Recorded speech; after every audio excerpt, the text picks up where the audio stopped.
Are you a regular at A Boy and His Tiger? I am. I go there often, almost every day. What's special about that place? The location, the people. You get to see the same people almost all the time, and they play games, and it's like a big community. It's pretty great.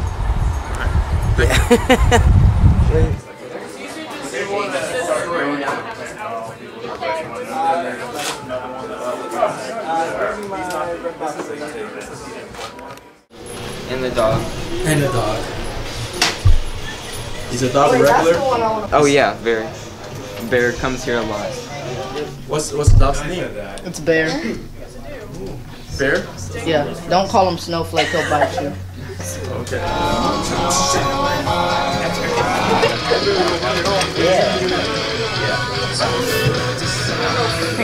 Matt here spends a lot of time at the store. Matt, can you tell us what your favorite thing about the store is? I don't know, probably the people. Like, we just get a lot of interesting characters coming in every now and then. So. You work here. I can tell you were red. Close enough. All right, so you build a big community. How exactly do you do that?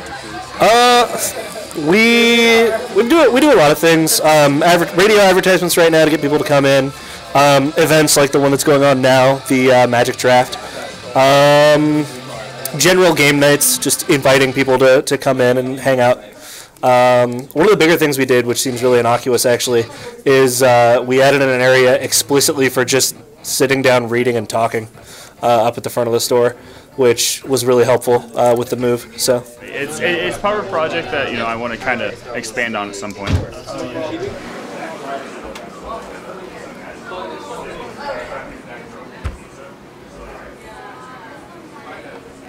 Chase, when you're done with organizing things, camera? Yeah. Sure. Oh, you're playing? Yeah. All right. Can we just grab you really quick before the game starts? Sure. What's up? All right, this is Chase. He works here at the store. Chase, can you tell us what you do here? Cards, mainly. I run all the singles at the store, and that's about it. All right, what kind of cards? Magic cards and Pokemon. We have a wide variety of both. All right. And say somebody doesn't know how to play these games. Can you do anything about that? Yes, everyone here is trained to teach new players. All the employees here play the games as well as most of the players here. They're very friendly as well. All right, so you'd say that most of these games are community-driven and we have a good community for it then? Exactly. That is the perfect way to phrase it, yeah. All right, thank you. Are they your friends? Yeah. They all have known about this place for a while as well. This is my favorite store.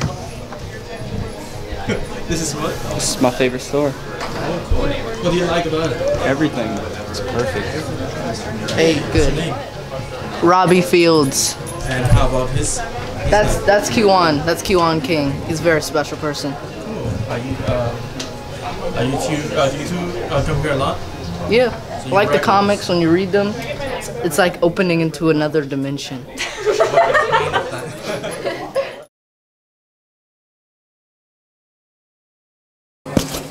All right, so the cards we have on this side of the case are called Planeswalkers.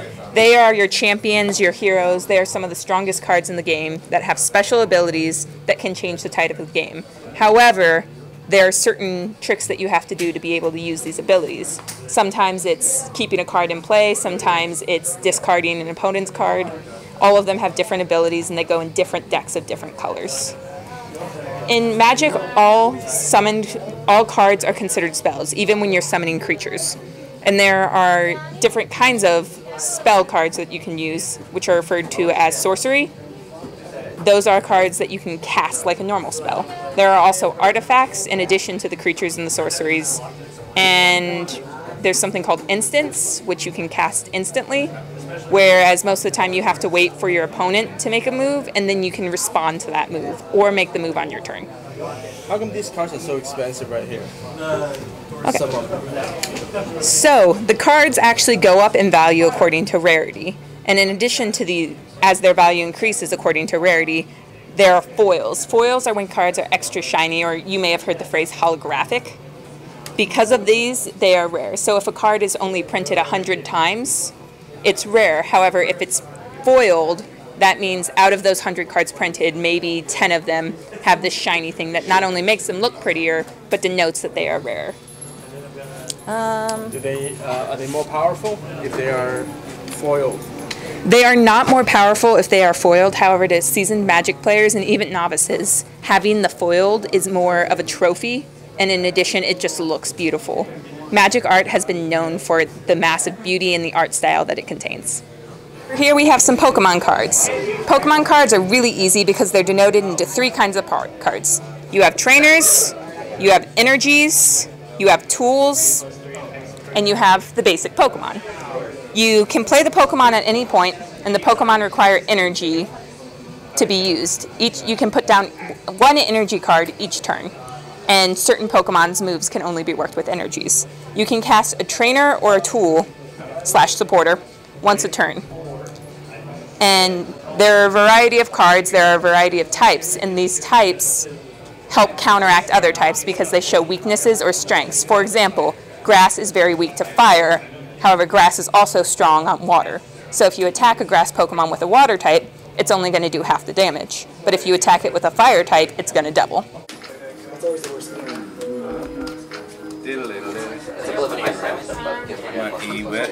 Alright, Johnny. Don't do that.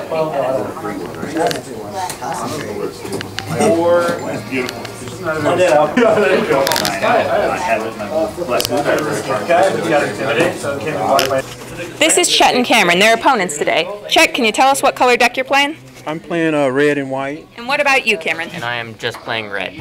All right, what is red known for? Just dealing damage.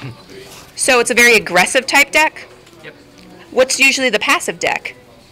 It'd be more like blue. All right, so Chelsea here is playing Magic. Chelsea, can you tell us something about your deck? It's a black-white deck that has Lifelink, Death Touch, and a whole bunch of other stuff right now. And right now I'm just trolling him because I should have died a long time ago. Do you happen to have a favorite Magic card? Probably Grisella. Do you pronounce it Grisella? The angel card. Gisela. Gisela. This is Mindo. Mindo, can you tell us who your favorite superhero is and why? I would say he's not a superhero, but it would be Deadpool. Strictly because he regenerates, nothing can kill him, and he got a smart mouth, and that means he's smarter than everybody he's killing, so it's, it fits. Thank you. Alright, so this is John. He's been playing Magic for a very long time. And I just wanted to ask you, what's your favorite deck of all time? Oh, that's a tough question. Okay, I've been playing a while. I have to think really hard.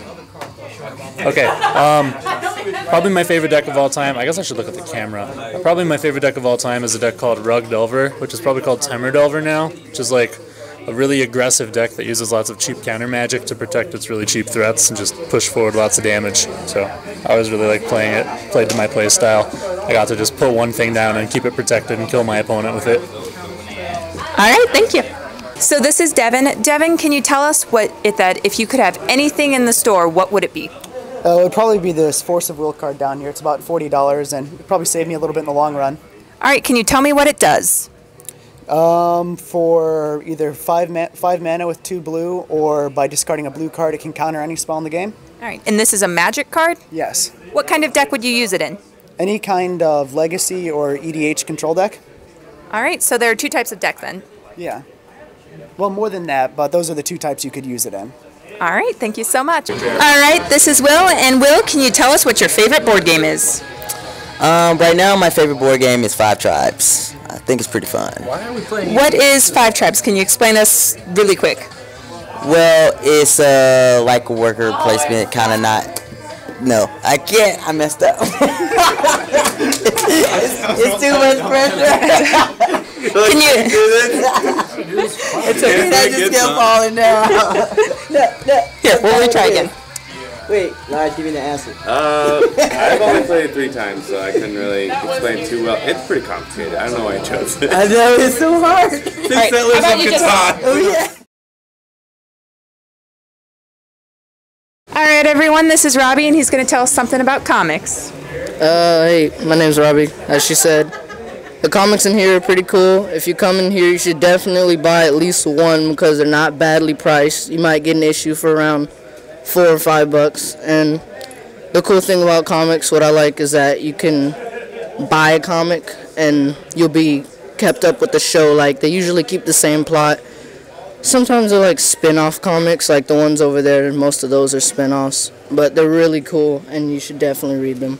Can I ask you what your favorite comic is? My favorite comic is probably Carnage. It's a symbiote that's sort of like Venom in the Spider-Man series. All right, thank you so much. Hey, Josiah, what you reading there? It's The Legend of Zelda: Ocarina of Time, Part 1. It's like, it was over there with them. It's out of like a series? Yeah, I think so. There's like a bunch of other parts. But yeah, it's a cool book. I used to be a lot more into The Legend of Zelda. Like, I'd play the games. And yeah, it's good. They have good content here. Would you recommend that people check out the $1 manga section that they have available at the comic book store? Absolutely. I would fully endorse that. It's really affordable. It's good if you like manga. Yeah, just $1. It's Yep. perfect. Especially for this kind of thing. I would get it.